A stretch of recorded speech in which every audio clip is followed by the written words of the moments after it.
여러분, 오늘 아침도 기도하셨나요? 혹시 기도가 부담스러워서 미루고 계신 건 아닌가요? 매일 주기도문을 외우지만 마음은 여전히 공허하고 기도가 하늘에 닿는지 확신이 서지 않는 분들도 계실 겁니다. 저도 한때 그랬습니다. 교회에서 배운 대로 주기도문을 암송했지만 그저 입술로만 외우는 공허한 반복이었죠.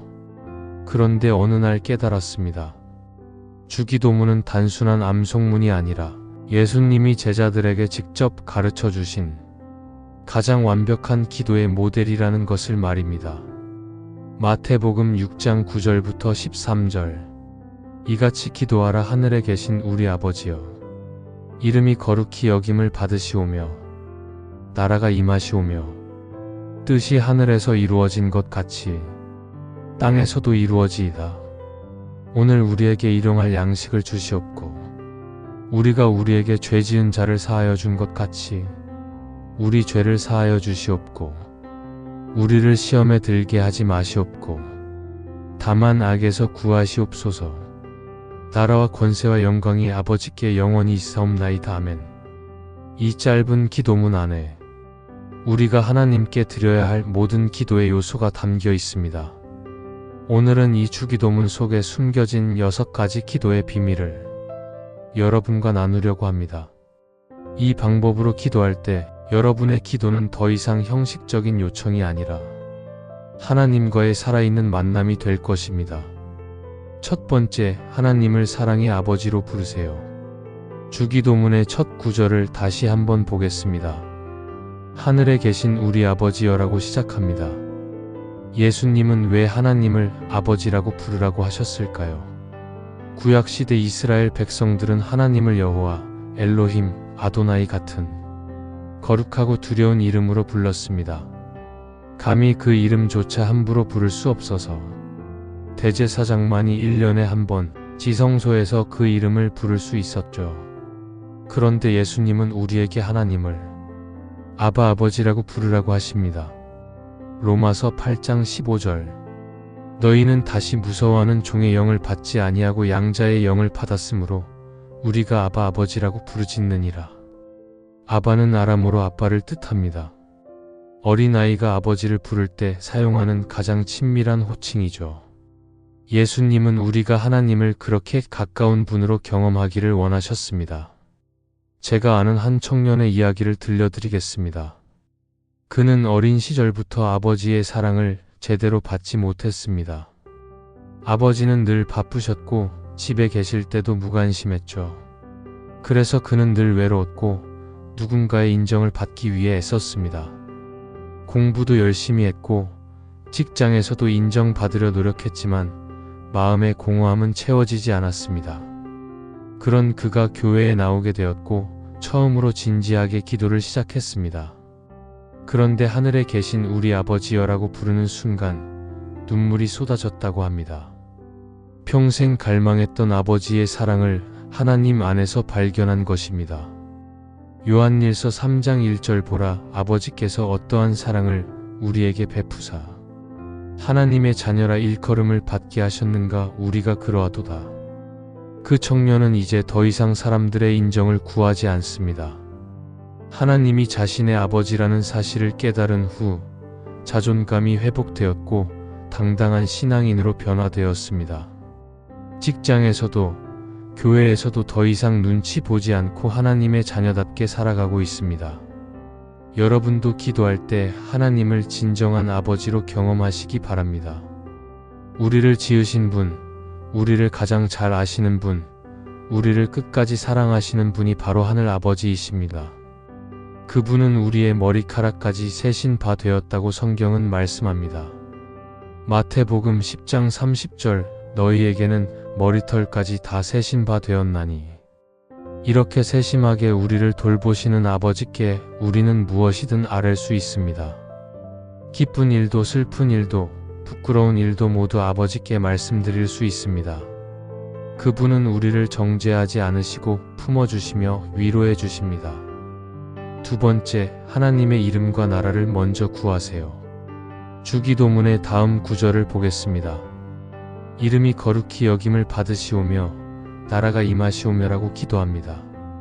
흥미로운 것은 우리의 필요를 구하기 전에 먼저 하나님의 영광을 구한다는 점입니다.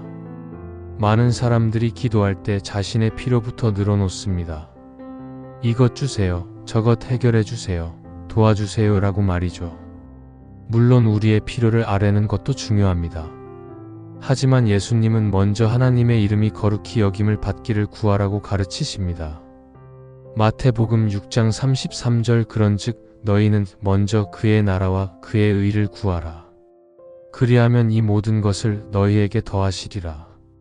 제가 아는 한 사업가의 이야기를 나누겠습니다. 그는 작은 제조업체를 운영하고 있었는데 매일 기도 시간에 사업이 잘 되게 해주세요, 매출이 늘게 해주세요만 반복했습니다. 그런데 어느 날 설교를 통해 하나님의 나라를 먼저 구해야 한다는 말씀을 듣게 되었습니다. 그날부터 그의 기도가 바뀌었습니다. 주님, 제 사업을 통해 주님의 이름이 높아지게 해주세요. 이 회사가 하나님 나라의 가치를 실현하는 도구가 되게 해주세요. 정직하고 성실하게 경영해서 주님께 영광 돌리게 해주세요. 놀라운 변화가 일어났습니다. 매출에만 집중하던 그의 경영 철학이 바뀌었습니다. 고객을 속이지 않고 정직하게 대했고 직원들을 가족처럼 대했습니다. 품질 관리에 더욱 신경 썼고 약속은 반드시 지켰습니다. 결과는 어떻게 되었을까요? 처음에는 손해를 보는 것 같았지만 시간이 지나면서 고객들의 신뢰를 얻게 되었습니다. 입소문이 나면서 새로운 거래처가 늘어났고 매출도 안정적으로 성장했습니다. 무엇보다 그는 이제 일하는 것이 즐겁다고 합니다. 단순히 돈을 버는 것이 아니라 하나님의 영광을 위해 일한다는 사명감이 생겼기 때문입니다. 시편 37장 4절 또 여호와를 기뻐하라. 그가 내 마음의 소원을 내게 이루어 주시리로다. 하나님의 이름이 거룩히 여김을 받는다는 것은 무엇일까요? 그것은 우리의 삶을 통해 하나님의 성품이 드러나는 것입니다. 우리가 정직하고 성실하게 살 때, 사랑과 긍휼을 베풀 때, 용서하고 섬길 때 하나님의 이름이 높아집니다. 하나님의 나라가 임한다는 것은 무엇일까요? 그것은 하나님의 통치가 이 땅에 실현되는 것입니다. 정의가 강물처럼 흐르고 평화가 꽃피며 사랑이 넘치는 곳이 바로 하나님 나라입니다. 우리가 기도할 때 이런 하나님 나라가 우리 가정에, 직장에, 사회에 임하기를 구해야 합니다. 세 번째, 내 뜻이 아니라 하나님의 뜻에 순종하세요. 주기도문은 계속해서 뜻이 하늘에서 이루어진 것 같이 땅에서도 이루어지다라고 기도합니다. 이것은 우리의 신앙생활에서 가장 어려운 부분일지도 모릅니다. 우리는 모두 자신의 뜻과 계획을 가지고 있기 때문입니다. 예수님도 겟세마네 동산에서 이렇게 기도하셨습니다. 마태복음 26장 39절 조금 나아가사 얼굴을 땅에 대시고 엎드려 기도하여 이르시되 내 아버지여 만일 할만하시거든 이 잔을 내게서 지나가게 하옵소서. 그러나 나의 원대로 마시옵고 아버지의 원대로 하옵소서. 예수님조차도 십자가의 고통 앞에서 인간적인 연약함을 보이셨습니다. 하지만 결국 아버지의 원대로 하옵소서라고 순종하셨습니다.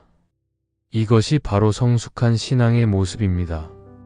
제가 아는 한 자매의 이야기를 들려드리겠습니다. 그녀는 어릴 때부터 해외 유학을 꿈꿨습니다. 미국의 명문 대학에서 공부하고 싶었고 그곳에서 자신의 꿈을 펼치고 싶었습니다. 고등학교 때부터 열심히 준비했고 토플 점수도 높게 받았으며 성적도 우수했습니다. 드디어 원하던 대학에서 입학 허가를 받았습니다. 그런데 갑자기 아버지의 사업이 어려워지면서 경제적으로 큰 위기가 찾아왔습니다.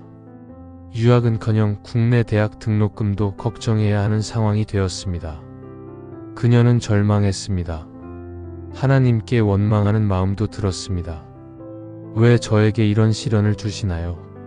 제가 얼마나 열심히 준비했는지 아시잖아요 라고 울부짖었습니다. 하지만 기도하는 중에 마음이 바뀌었습니다. 주님, 제 뜻이 아니라 주님의 뜻이 이루어지게 해주세요. 주님의 뜻이면 길을 열어주시고 아니라면 순종하겠습니다. 제가 가야 할 길을 보여주세요. 놀랍게도 평안이 찾아왔습니다. 유학의 꿈은 접었지만 국내 대학에 진학해서 열심히 공부했습니다. 그리고 대학 시절 청소년 사역팀에 참여하게 되었습니다. 처음에는 마지못해 시작했지만 점점 청소년들을 향한 마음이 뜨거워졌습니다. 졸업 후 그녀는 청소년 상담사가 되었습니다. 지금은 위기 청소년들을 돕는 일에 헌신하고 있습니다. 그녀는 이렇게 고백합니다. 만약 제가 미국에 갔다면 이 아이들을 만나지 못했을 거예요. 하나님이 저를 이곳에 두신 이유를 이제 알 것 같아요. 제 뜻보다 하나님의 뜻이 훨씬 더 아름답고 완벽했어요. 잠언 16장 9절 사람이 마음으로 자기의 길을 계획할지라도 그의 걸음을 인도하시는 이는 여호와시니라. 우리가 하나님의 뜻대로 되기를 원합니다 라고 기도하는 것은 쉽지 않습니다. 특히 우리의 소원과 하나님의 뜻이 다를 때는 더욱 그렇습니다. 하지만 하나님은 우리보다 더 큰 그림을 보고 계십니다. 로마서 8장 28절 우리가 알거니와 하나님을 사랑하는 자 곧 그의 뜻대로 부르심을 입은 자들에게는 모든 것이 합력하여 선을 이루느니라. 하나님의 뜻에 순종한다는 것은 맹목적인 체념이 아닙니다. 오히려 하나님을 신뢰하는 적극적인 믿음의 행위입니다. 하나님이 나를 가장 사랑하시고 나에게 가장 좋은 것을 주시려 한다는 확신이 있을 때 우리는 기꺼이 순종할 수 있습니다. 네 번째, 일상의 필요를 구체적으로 아뢰세요. 이제 주기도문은 우리의 실제적인 필요로 넘어갑니다. 오늘 우리에게 일용할 양식을 주시옵고라고 기도합니다. 여기서 주목할 점은 오늘과 일용할이라는 단어입니다. 예수님은 우리에게 1년치, 한 달치 양식을 구하라고 하지 않으셨습니다. 오늘 하루 필요한 것을 구하라고 하셨습니다. 이것은 매일매일 하나님을 의지하라는 뜻입니다. 출애굽기 16장을 보면 이스라엘 백성들이 광야에서 만나를 먹은 이야기가 나옵니다. 하나님은 매일 아침 만나를 내려주셨는데 그날 먹을 만큼만 거두라고 명령하셨습니다. 욕심을 내어 많이 거둬도 다음 날이 되면 벌레가 생기고 냄새가 났습니다.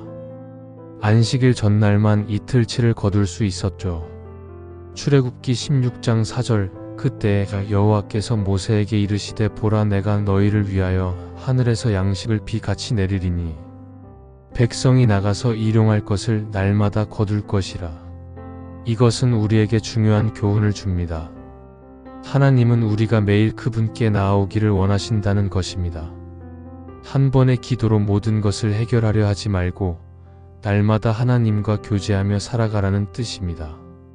제가 만난 한 취업 준비생의 이야기를 나누겠습니다.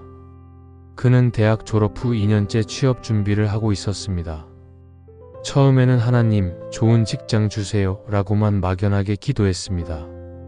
시험을 볼 때마다 합격하게 해주세요 라고 간절히 기도했지만 번번이 떨어졌습니다. 그러다가 목사님의 설교를 듣고 기도 방법을 바꿨습니다. 합격하게 해주세요. 대신 오늘 필요한 집중력을 주세요 라고 기도했습니다. 오늘 공부할 부분을 잘 이해하게 해주세요 라고 구체적으로 기도했습니다. 면접 볼 때 떨지 않고 준비한 것을 잘 표현하게 해주세요 라고 기도했습니다. 놀라운 변화가 일어났습니다. 불안과 조급함이 사라지고 하루하루에 충실할 수 있게 되었습니다.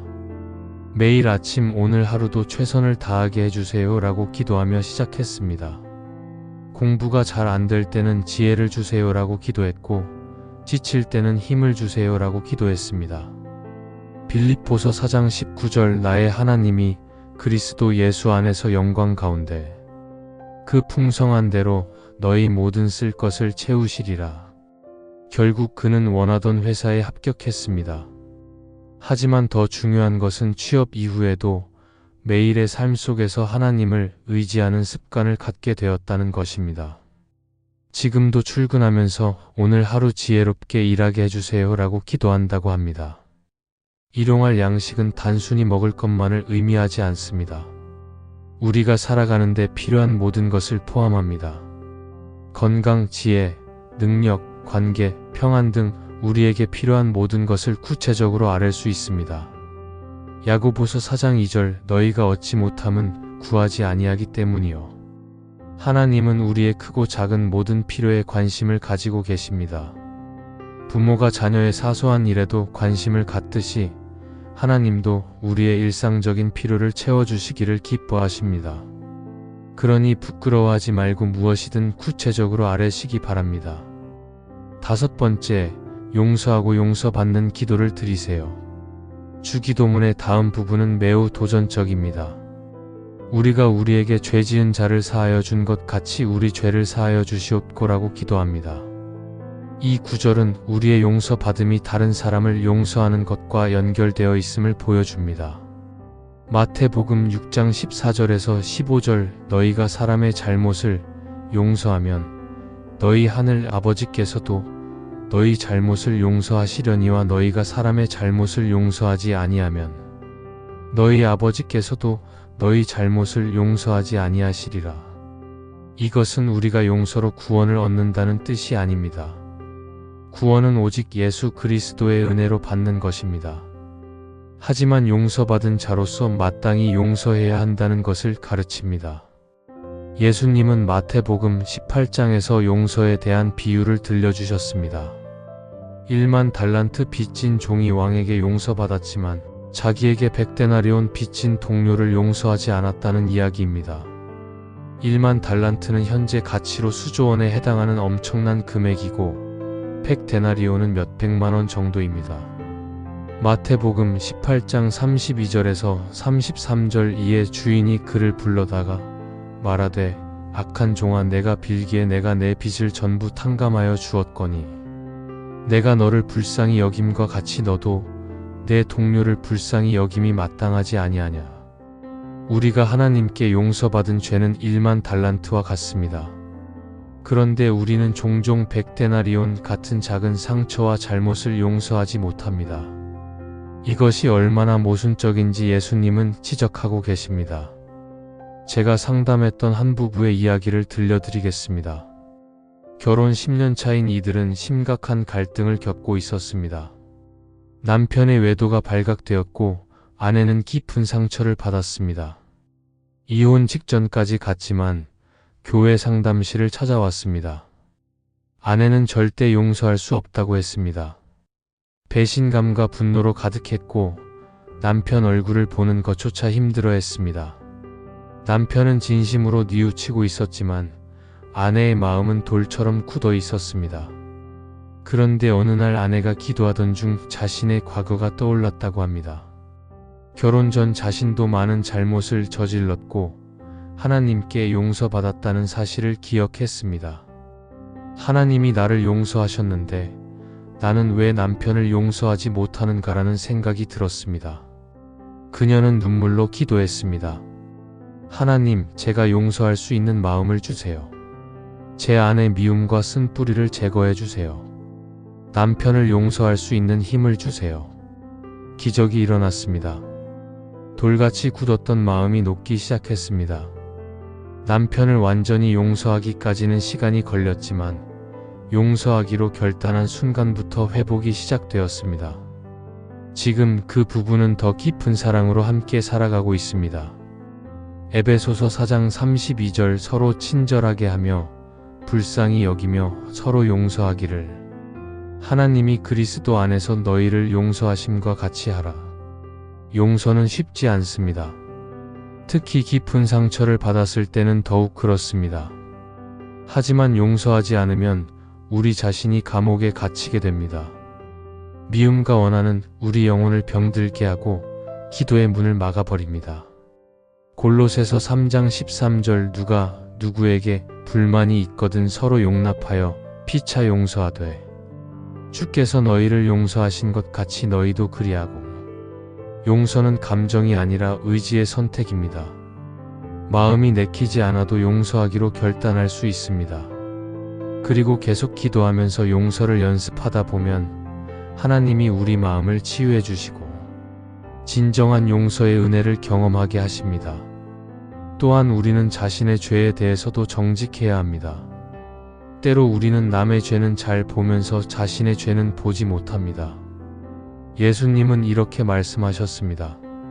마태복음 7장 3절에서 5절 어찌하여 형제의 눈 속에 있는 티는 보고 내 눈 속에 있는 들보는 깨닫지 못하느냐. 보라, 내 눈 속에 들보가 있는데 어찌하여 형제에게 말하기를 나로 내 눈 속에 있는 티를 빼게 하라 하겠느냐. 외식하는 자여, 먼저 내 눈 속에서 들보를 빼어라. 그 후에야 밝히 보고 형제의 눈 속에서 티를 빼리라. 우리가 매일 하나님께 용서를 구해야 하는 이유는 우리가 매일 죄를 짓기 때문입니다. 생각으로, 말로, 행동으로 우리는 끊임없이 하나님의 마음을 아프게 합니다. 그래서 매일 회개하고 용서받는 것이 필요합니다. 요한일서 1장 9절 만일 우리가 우리 죄를 자백하면 그는 미쁘시고 의로우사 우리 죄를 사하시며 우리를 모든 불의에서 깨끗하게 하실 것이요. 용서의 기도는 우리를 자유케 합니다. 죄책감에서 벗어나게 하고 관계를 회복시키며 영적인 능력을 회복시킵니다. 용서하고 용서받을 때 우리는 진정한 평화를 누리게 됩니다. 6번째, 하나님의 보호하심을 구하며 마무리하세요. 주기도문의 마지막 부분은 우리를 시험에 들게 하지 마시옵고 다만 악에서 구하옵소서입니다. 여기서 시험은 유혹이나 시련을 의미합니다. 우리는 매일 수많은 유혹과 위험에 직면합니다. 야고보서 1장 13절에서 14절 사람이 시험을 받을 때에 내가 하나님께 시험을 받는다 하지 말지니 하나님은 악에게 시험을 받지도 아니하시고 친히 아무도 시험하지 아니하시느니라. 오직 각 사람이 시험을 받는 것은 자기 욕심에 끌려 미혹됨이니 하나님은 우리를 시험하지 않으시지만 우리가 시험에 들지 않도록 보호해 달라고 기도할 수 있습니다. 이것은 우리의 연약함을 인정하는 겸손한 기도입니다. 베드로는 자신만만했습니다. 다른 사람은 다 주를 버려도 나는 절대 버리지 않겠습니다 라고 장담했습니다. 하지만 예수님이 잡히시던 밤 그는 3번이나 예수님을 부인했습니다. 마태복음 26장 41절 시험에 들지 않게 깨어 기도하라. 마음에는 원이로되 육신이 약하도다. 우리도 베드로처럼 연약합니다. 아무리 굳은 결심을 해도 유혹 앞에서는 쉽게 무너집니다. 그래서 우리는 매일 하나님의 보호를 구해야 합니다. 제가 상담했던 한 청년의 이야기를 나누겠습니다. 그는 도박 중독으로 고통받고 있었습니다. 처음에는 재미로 시작했지만 점점 깊이 빠져들었습니다. 가족들에게 거짓말을 하고 돈을 빌렸고 빚이 눈덩이처럼 불어났습니다. 여러 번 끊으려고 했지만 실패했습니다. 의지력만으로는 도박의 유혹을 이길 수 없었습니다. 결국 가족들에게 발각되었고 절망 속에서 교회를 찾았습니다. 그에게 매일 아침 이렇게 기도하라고 가르쳤습니다. 주님, 오늘도 저를 악에서 지켜주세요. 도박의 유혹이 올 때 피할 길을 열어주세요. 제 힘으로는 이길 수 없으니 주님의 능력으로 덮어주세요. 고린도전서 10장 13절 사람이 감당할 시험 밖에는 너희가 당한 것이 없나니 오직 하나님은 미쁘사 너희가 감당하지 못할 시험 당함을 허락하지 아니하시고 시험 당할 즈음에 또한 피할 길을 내사 너희로 능히 감당하게 하시느니라. 그는 매일 이 말씀을 붙잡고 기도했습니다. 유혹이 올 때마다 주님 도와주세요 라고 짧게라도 기도했습니다. 처음에는 하루하루가 전쟁 같았지만 시간이 지나면서 점점 쉬워졌습니다. 놀라운 것은 하나님이 정말로 피할 길을 열어주셨다는 것입니다. 도박을 하고 싶은 충동이 올 때마다 누군가 전화를 하거나 급한 일이 생기거나 다른 일로 바빠지게 되었습니다. 우연처럼 보였지만 그는 하나님의 도우심임을 알았습니다. 지금 그는 3년째 도박을 하지 않고 있습니다. 빚도 거의 다 갚았고 가족 관계도 회복되었습니다. 무엇보다 다른 중독자들을 돕는 일에 헌신하고 있습니다. 자신이 받은 은혜를 나누고 싶다고 합니다. 에베소서 6장 11절에서 12절 마귀의 관계를 능히 대적하기 위하여 하나님의 전신 갑주를 입으라. 우리의 씨름은 혈과 육을 상대하는 것이 아니요 통치자들과 권세들과 이 어둠의 세상 주관자들과 하늘에 있는 악의 영들을 상대함이라. 우리가 싸워야 할 대상은 눈에 보이는 것들이 아닙니다. 영적인 전쟁이 매일 우리 주변에서 일어나고 있습니다. 사탄은 우는 사자처럼 삼킬 자를 찾아다닙니다. 베드로전서 5장 8절에서 9절 근신하라 깨어라 너희 대적 마귀가 우는 사자 같이 두루다니며 삼킬 자를 찾나니 너희는 믿음을 굳건하게 하여 그를 대적하라. 그래서 우리는 매일 영적 무장을 해야 합니다. 말씀으로 무장하고 기도로 무장하며 성령의 인도하심을 받아야 합니다. 혼자서는 이길 수 없지만 하나님과 함께라면 능히 승리할 수 있습니다. 로마서 8장 37절 그러나 이 모든 일에 우리를 사랑하시는 이로 말미암아 우리가 넉넉히 이기느니라. 악에서 구하옵소서라는 기도는 단순히 나쁜 일이 생기지 않기를 바라는 소극적인 기도가 아닙니다. 적극적으로 하나님의 보호하심 안에 거하겠다는 선언입니다. 매일 이렇게 기도할 때 우리는 하나님의 강한 손 안에서 안전하게 보호받을 수 있습니다. 한번 주기도문을 떠올려 보겠습니다. 주기도문은 나라와 권세와 영광이 아버지께 영원히 있사옵나이다라는 송영으로 끝납니다. 이 부분은 후대에 추가되었다고 하지만 매우 중요한 의미를 담고 있습니다. 우리의 모든 기도는 결국 하나님께 영광을 돌리는 것으로 맞춰야 합니다. 역대상 29장 11절 여호와여 위대하심과 권능과 영광과 승리와 위엄이 다 주께 속하였사오니 천지에 있는 것이 다 주의 것이로소이다. 여호와여 주권도 주께 속하였사오니 주는 높으사 만물의 머리이심이니이다. 다윗은 성전 건축을 위해 헌금할 때 이렇게 기도했습니다. 모든 것이 하나님께로부터 왔고 하나님께 속한 것임을 고백했습니다. 우리도 기도할 때 이런 자세가 필요합니다. 기도는 하나님께 무엇을 요구하는 것만이 아닙니다. 하나님이 누구신지 인정하고 그분께 합당한 영광을 돌리는 것입니다. 나라도 하나님의 것이고 권세도 하나님의 것이며 영광도 하나님께 속한 것입니다. 이제 주기도문의 6가지 요소를 어떻게 실제 기도에 적용할 수 있는지 구체적으로 살펴보겠습니다. 아침에 눈을 뜨면 이렇게 기도하세요.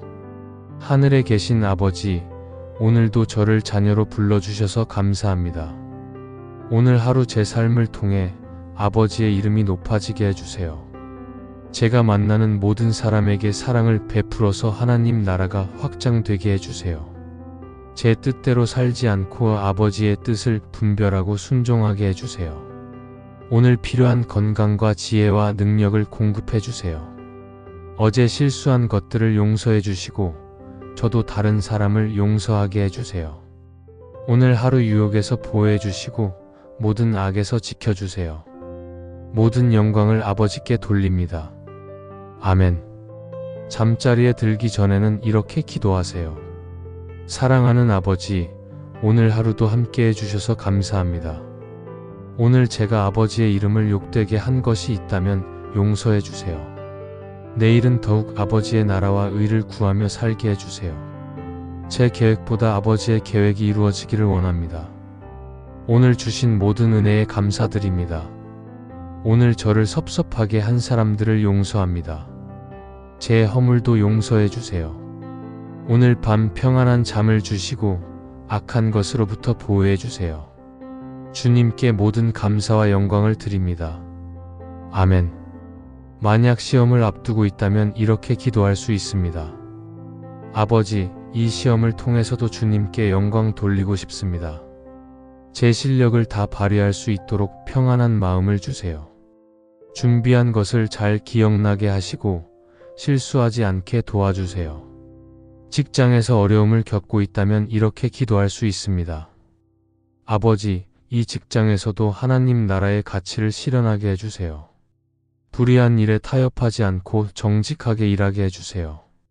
동료들과의 관계에서 사랑과 섬김을 실천하게 해주세요. 관계에 어려움이 있다면 이렇게 기도할 수 있습니다. 아버지, 제가 먼저 사랑하고 용서하게 해주세요. 상대방의 입장을 이해할 수 있는 넓은 마음을 주세요. 화해와 회복의 길을 열어주세요. 주기도문을 진지하게 기도하기 시작한 사람들의 간증은 참으로 놀랍습니다. 한 중년 남성은 20년간 형식적으로 주기도문을 외웠다고 합니다. 그런데 암 진단을 받은 후 진지하게 주기도문을 묵상하며 기도하기 시작했습니다. 특히 뜻이 하늘에서 이루어진 것 같이 땅에서도 이루어지이다라는 구절이 마음에 와닿았다고 합니다. 자신의 뜻대로 병이 낫기를 구하는 대신 하나님의 뜻에 순종하기로 했습니다. 놀랍게도 평안이 찾아왔고 가족들과의 관계가 회복되었으며 신앙이 더욱 깊어졌습니다. 지금은 완치되어 암 환우들을 돕는 사역을 하고 있습니다. 한 젊은 엄마는 육아 스트레스로 우울증에 시달렸습니다. 아이들 때문에 교회도 제대로 가지 못하고 기도할 시간도 없었습니다. 그런데 주기도문만이라도 하루에 한 번씩 진심으로 기도하기로 했습니다. 오늘 우리에게 일용할 양식을 주시옵고라는 구절을 기도하면서 매일의 작은 필요들을 하나님께 아뢰었습니다. 아이들이 잘 먹게 해달라고, 잘 자게 해달라고, 건강하게 해달라고 구체적으로 기도했습니다. 점점 마음이 안정되고 육아가 즐거워졌으며 아이들도 변화되기 시작했습니다. 한 사업가는 경쟁사와의 갈등으로 법적 분쟁까지 가게 되었습니다. 분노와 복수심으로 가득했는데 주기도문에 우리가 우리에게 죄 지은 자를 사하여 준 것 같이라는 구절이 마음을 찔렀습니다. 처음에는 도저히 용서할 수 없었지만 매일 용서를 위해 기도했습니다. 결국 먼저 화해의 손을 내밀었고 원만하게 해결되었습니다. 지금은 그 경쟁사와 협력 관계를 맺고 함께 성장하고 있습니다. 지금부터는 주기도문 묵상을 위한 실천 방법 나눠드리겠습니다. 첫째, 천천히 음미하며 기도하기. 주기도문을 빠르게 암송하지 말고 한 구절씩 천천히 묵상하며 기도하세요. 각 구절이 무엇을 의미하는지 생각하고 자신의 삶에 어떻게 적용할지 고민해 보세요. 둘째, 자신의 말로 바꿔 기도하기. 주기도문의 각 부분을 자신의 상황에 맞게 구체적으로 풀어서 기도해 보세요. 예를 들어 일용할 양식을 오늘 회의에서 필요한 지혜로 바꿔 기도할 수 있습니다. 셋째, 매일 정해진 시간에 기도하기. 아침에 일어나서 점심시간에 잠들기 전 등 정해진 시간에 주기도문으로 기도하세요. 규칙적인 기도 습관이 영적 성장의 기초가 됩니다. 넷째, 기도 일기 쓰기. 주기도문으로 기도한 내용과 받은 은혜를 기록해 보세요. 시간이 지나서 읽어보면 하나님의 응답과 인도하심을 발견하게 될 것입니다. 다섯째, 함께 기도하기. 가족이나 친구들과 함께 주기도문을 나누고 기도해 보세요. 서로의 기도 제목을 나누고 주기도문의 틀 안에서 중보기도를 할 수 있습니다. 사랑하는 여러분, 주기도문은 단순한 암송문이 아닙니다. 예수님이 우리에게 주신 완벽한 기도의 모델이며 삶을 변화시키는 능력이 있는 기도입니다. 오늘 나눈 6가지 방법을 기억하세요. 하나님을 사랑의 아버지로 만나고 하나님의 영광을 먼저 구하며 그분의 뜻에 순종하고 일상의 필요를 구체적으로 아뢰며 용서하고 용서받으며 하나님의 보호하심을 의지하세요. 시편 5편 3절 여호와여, 아침에 주께서 나의 소리를 들으시리니 아침에 내가 주께 기도하고 바라리이다. 내일 아침 눈을 뜨자마자 주기도문으로 하루를 시작해 보세요. 형식적으로 외우는 것이 아니라 진심을 담아 한 구절씩 묵상하며 기도하세요. 그럴 때 여러분의 기도는 살아있는 기도가 되고 하나님과의 만남이 될 것입니다. 빌립보서 4장 6절에서 7절 아무것도 염려하지 말고 다만 모든 일에 기도와 간구로 너희 구할 것을 감사함으로 하나님께 아뢰라. 그리하면 모든 지각에 뛰어난 하나님의 평강이 그리스도 예수 안에서 너희 마음과 생각을 지키시리라. 혹시 아직도 기도가 어렵고 입술이 잘 열리지 않는 분이 계신가요? 괜찮습니다. 하나님은 형식보다 당신의 진심을 원하십니다. 작은 한마디라도 어린아이의 속삭임처럼 드려보세요. 아버지, 도와주세요라는 짧은 기도라도 진심이 담겨 있다면 하나님은 들으십니다. 예수님을 찬양합니다. 우리에게 기도를 가르쳐 주신 주님, 십자가에서 우리의 모든 기도를 들으시고 응답하시는 주님을 찬양합니다. 오늘도 주님 안에서 담대히 기도하는 자녀가 되게 하소서. 데살로니가전서 5장 17절 쉬지 말고 기도하라. 이 말씀처럼 날마다 쉬지 말고 기도하는 여러분이 되시기를 축복합니다. 주기도문과 함께 시작하는 새로운 기도의 삶, 오늘부터 시작하세요. 하나님이 예비하신 놀라운 은혜와 기적을 경험하게 될 것입니다. 오늘 말씀을 통해 기도에 대한 새로운 도전을 받으셨나요? 주기도문이 단순한 암송이 아니라 살아있는 기도가 될 수 있다는 것을 깨달으셨나요? 댓글로 여러분이 특별히 마음에 와닿은 주기도문의 구절을 나눠주세요. 하늘에 계신 우리 아버지여가 감동적이었다면 그 이유를 함께 적어주세요. 일용할 양식을 주시옵고가 위로가 되었다면 어떤 필요를 갖고 계신지 나눠주세요. 그리고 이 영상이 도움이 되셨다면 주변의 소중한 분들과 공유해주세요. 기도가 어려운 분들, 영적으로 메마른 분들에게 기쁨을 나누십시오. 마지막으로 여러분을 축복합니다. 주기도문으로 날마다 기도하는 가운데 하나님의 놀라운 은혜를 경험하시기를 바랍니다. 여러분의 기도가 향기로운 제물이 되어 하나님께 상달되기를 축원합니다. 민수기 6장 24절에서 26절. 여호와는 내게 복을 주시고 너를 지키시기를 원하며 여호와는 그의 얼굴을 내게 비추사 은혜 베푸시기를 원하며 여호와는 그 얼굴을 내게로 향하여 드사 평강 주시기를 원하노라. 샬롬. 주 안에서 평안하세요.